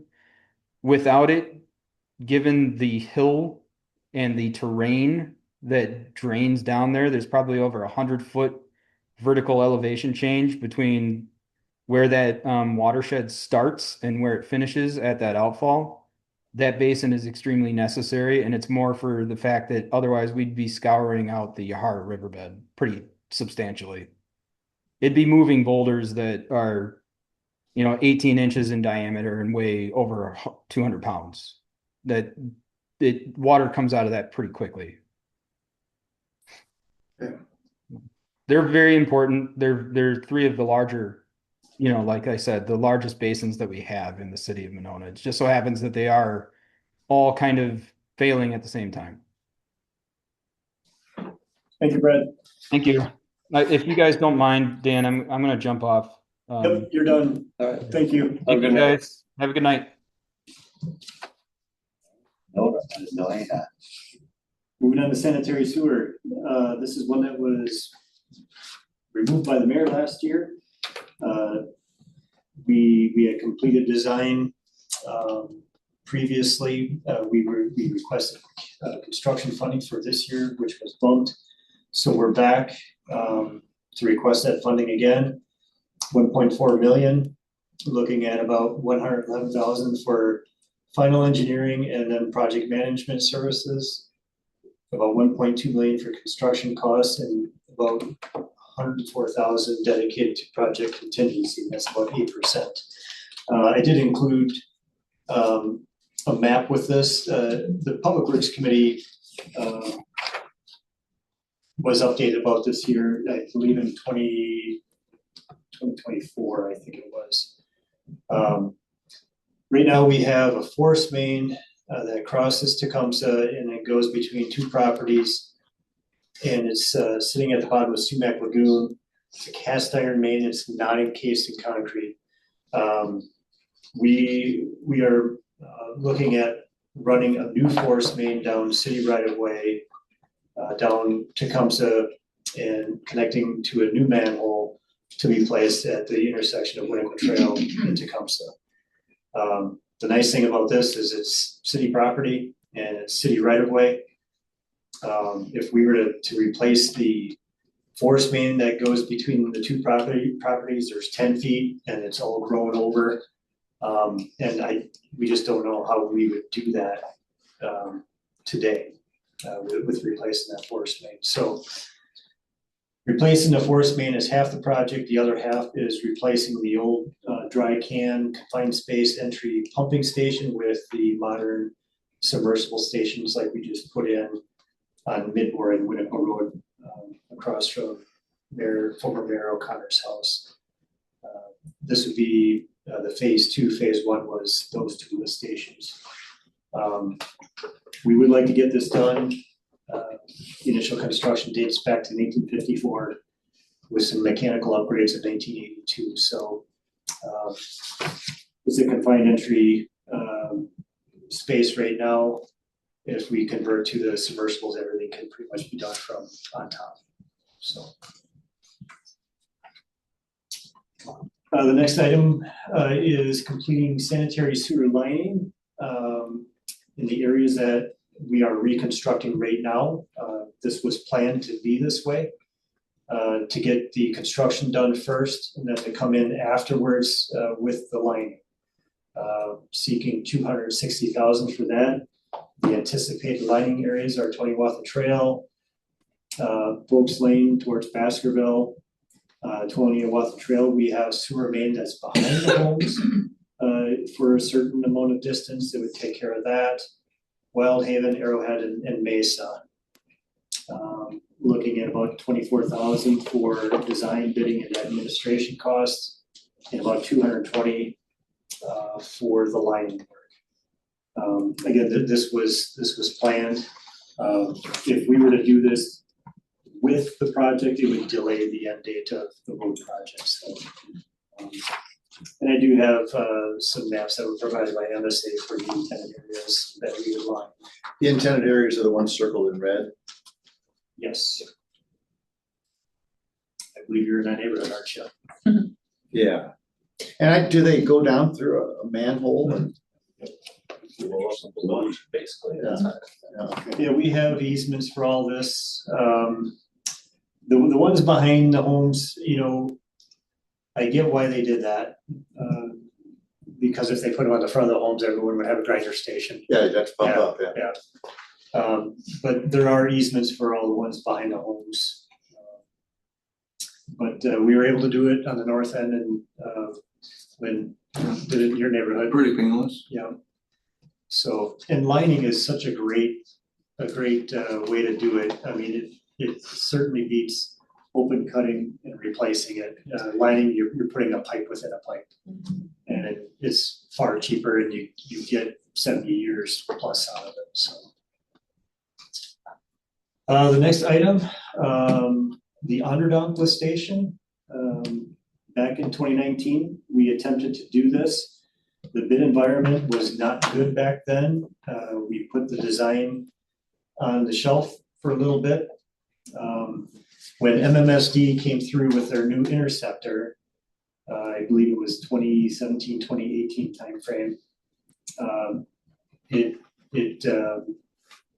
sort of helped this decision to be made because we can go gravity from the manhole before the lift station to the new interceptor.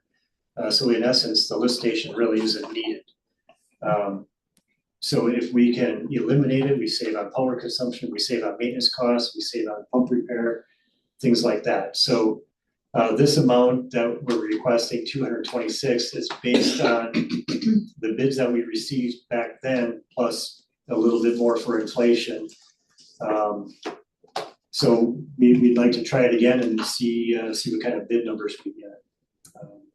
Anytime that you can eliminate a lift station, that's a good thing. Yeah. So that would be it for projects. I know when the motion is made to recommend approval or not or modify. So these are the projects. I don't know if you want to entertain that motion for projects now or wait till equipment's done and do it all in one shot. Let's do it all in one shot since we have it listed as one item. Yeah, okay. We'll do it all as one. All right. Then I will go right into equipment. Dave, I made notes of all your comments on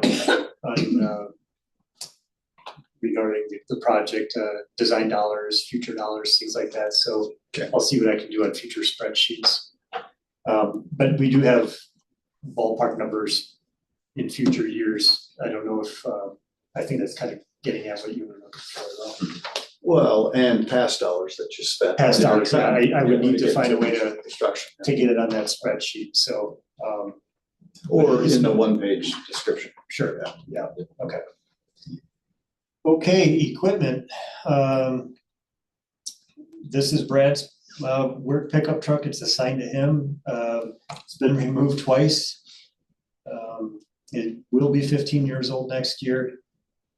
And, seeking $41,000, the replacement truck would be bought, through the state of Wisconsin Vendor Cooperative Purchasing Program. Hopefully, third time's a charm. That's why I have it rated as number one. I mean, it's, it's been used. Next item, the yard waste and metals recycled dumpster purchase. We were successful last year in getting approval for the hook truck system. Right now, the dumpsters, the yard waste dumpsters that we have at the shop, Pelletieri, changes those out for us. We are anticipating getting our hook truck later this year. We do have snow removal equipment that will come with it. And I believe we have a leaf vac slide unit that comes with it. So this is the next step, is to replace the dumpsters. We would save money in our operating budget that we use to pay Pelletieri to transport them for us. That in 2 years' time, we'll have these dumpsters paid for. And I had a goal of bringing another request for another hook lift chassis this year, but I did not get my pricing in time for the vendor. So I will have that on next year's capital request. The goal there is to have 2 trucks in case one breaks down. It would be for a vac all outfit that they didn't have the pricing for, so I couldn't come here with a half a request, so. But this is gonna be a good one, it's gonna pay for itself in the operating budget. That data you just suggested is really important to, I would think, that the city council, a 2-year payback. Yeah. It's not in here, you just say we're saving money. Right. It's about 35,000, I think, that we pay Pelletieri, so probably, a year and a half, Yeah. maybe we have it, yeah. You mentioned metals as well. Can you repeat that, Tim? Did you mention a dumpster for metal? Yes, yeah, so the 5th one would be for our recyclables. We have a metal dumpster, But in the yard, in the yard, not accessible to the public. right, yeah, it's for our debris that we generate from the daily, yeah. And when we're talking about dumpsters, every time I went to the yard waste drop-off site, I would drive in, great big sign that says no brush. Sticks people just dropping off brush. And I wonder, has the city ever tried, just like joining them instead of trying to beat them, just give the residents a dumpster for brush so that they don't put brush where they're not supposed to? Where the dog park is? Yeah. I've had dreams of Yeah. making a full-blown yard waste site. Sure, yeah, Jake has had dreams of putting a cold storage I building know, on that, yeah. on that site. Yeah. However, Public Works used to own all the property on the east side of Emmett Taylor from Femright to Broadway.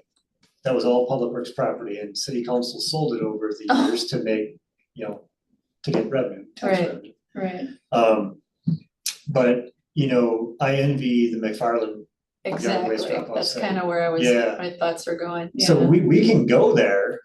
If I y'all know. wanna help. I just wonder, there's no amount of signage you're asking that's gonna change people's Yeah, behavior, yeah. people just keep throwing brush in it. I mean, we can accept small branches less than, 2 feet or less. The viney stuff should go in there, cause the chippers can't handle that. When Jeff notices, brush, he will look at the video. We'll Okay. get the license plate number, and the cops have assisted us in the past. We give them the option, you either get fined or you come down and pick it out. I'm very glad So to we hear that. do That's monitor that wonderful. the Okay. best we can. Camera is You know, working. maybe The that's not the cameras work. solution we need. That's good, yeah. I remember when that first went in. Yeah, at first it was just a scare. I know, I mean, it did work. And then we put power to it. Yeah, yeah. As long as there's a blinking light. Yeah. Yeah, right. Okay, next item, we're back again with the loader. Mhm. I don't think we're gonna be successful, but we're gonna try.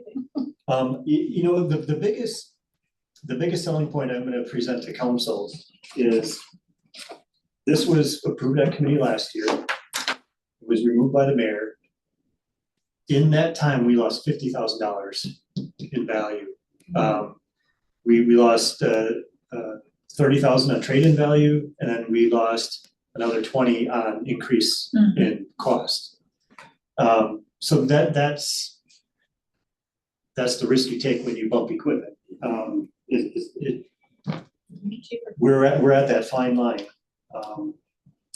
So we would buy this through state pricing as well, through Brooks Tractor, 281,000.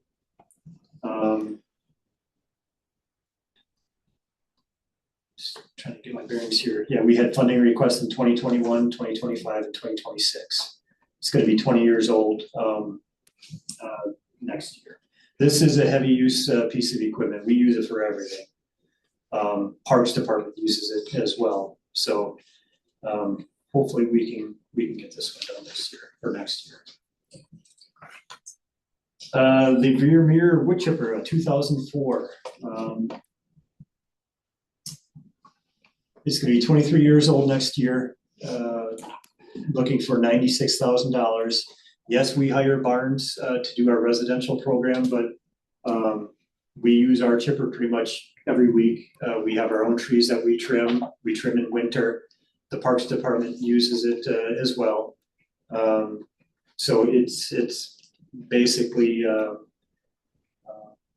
wearing out, and it's time to get a new one. So we have that request. Does the Parks Department also have their own capital budget? Mhm. Yes. Do they put something like this in their capital budget too? Well, it all goes really to the one pot. It comes out of, this would be general obligation notes. So we're fighting that fight because it's mainly used in our department. Okay. Yeah. But when we discuss it in next meetings, we can ensure that it's commented that this is a piece of equipment that's shared by at least two departments. I don't know how the finance director divvies up, but it really comes out of the same pot at the end. We've purchased 1-ton dump trucks in the past jointly with Parks. So I remember when we did that, we presented it the same, we presented half and half. So city council knew that, so. Next item is our pavement marking machine, 2012. Looking for 25,500 for that. 15 years old next year. It's I don't want to say it takes a beating. I mean, because it's just a centerline marking machine. It comes in two pieces. We can do manual operation for like the yellow curbs or the pedestrian marks or the arrows in parking lots, things like that. But the main use for the ride along is all of our center lines. And they do use it for the parking stall as well. So we pavement mark every summer. We get about 3 months every summer out of this. But it's getting worn out too, so. Next item is the mower replacement for the 2014 John Deere. Looking for 53,560. That's based on the quote that we received from our supplier. We will have, I think, another one next year that we're bringing forward. So basically a full replacement with the cab because it's used in winter. So it'd be the snow blower, the broom.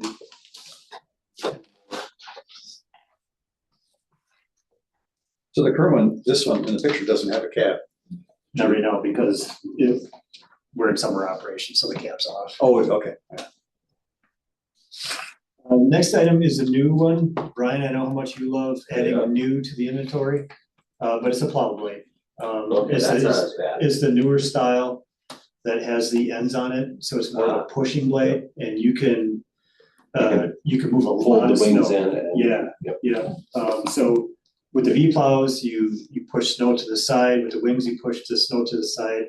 With the push blade, you have, your wings are in and you're capturing it, so you're pushing everything. And this will be used for all the angle parking spaces that we've been approving. I'm not sure if the Parks Department would use this or not, but it's mainly gonna be used by Public Works in our on-street parking areas, the tighter areas. Yahar Lane, it's a city street, but it looks like a parking lot. Yeah, it's gonna really need that. Yeah. Either that or you'll be down there with a dump truck all day. Right, and then the roads that we just approved with the Green Line project, this is definitely gonna be used all night when that road is done, so. The last item, Teresa. And Bill, they approached me a few months ago about doing a pilot, I don't wanna call it a project, but a pilot test to see how effective, before we go out and collect the leaves with the leaf vac, this would attempt to help bring leaves from the center of the street to the curb line to be collected with the vac trucks. It's an interesting concept. This would allow us to buy something and see if that concept works. They're out there. They're out there. They're out there. Are Yep. there stormwater dollars somewhere? Because this is really a stormwater project. I mean, with the right story, with the right marketing, Yeah. the right this is about keeping Lake Monona phosphorus. We have a split between GO bonds and stormwater bonds, so Okay. half of it would go to stormwater. Oh, it's right there, sorry. Yeah. It's separate, sorry. Yeah. But we have a few pieces in mind that we would look at if we get the funding. Right, yeah. So if we get the funding and we get the unit, then our mechanic will kind of look around to see how best we can mount it. That's pretty cool, So yeah. that would be it for the capital budget for 2027. So it'd be nice if we had a motion for the entire capital budget as discussed. Unless there is any adjustments in prioritization or removing anything or adding anything. That would be the motion. We should We should- first move to approve, Yes. and then the changes will come into play. So we have a motion, is there a second? Second. A second. Now, is there anything that anybody wants to move around, remove, or add? All right, hearing none, all those in favor say aye. Aye. Opposed? All right. And anything to super highlight on operations report? We are currently underway with the water tower painting project. They're working inside right now. You'll soon see them outside on the large tower.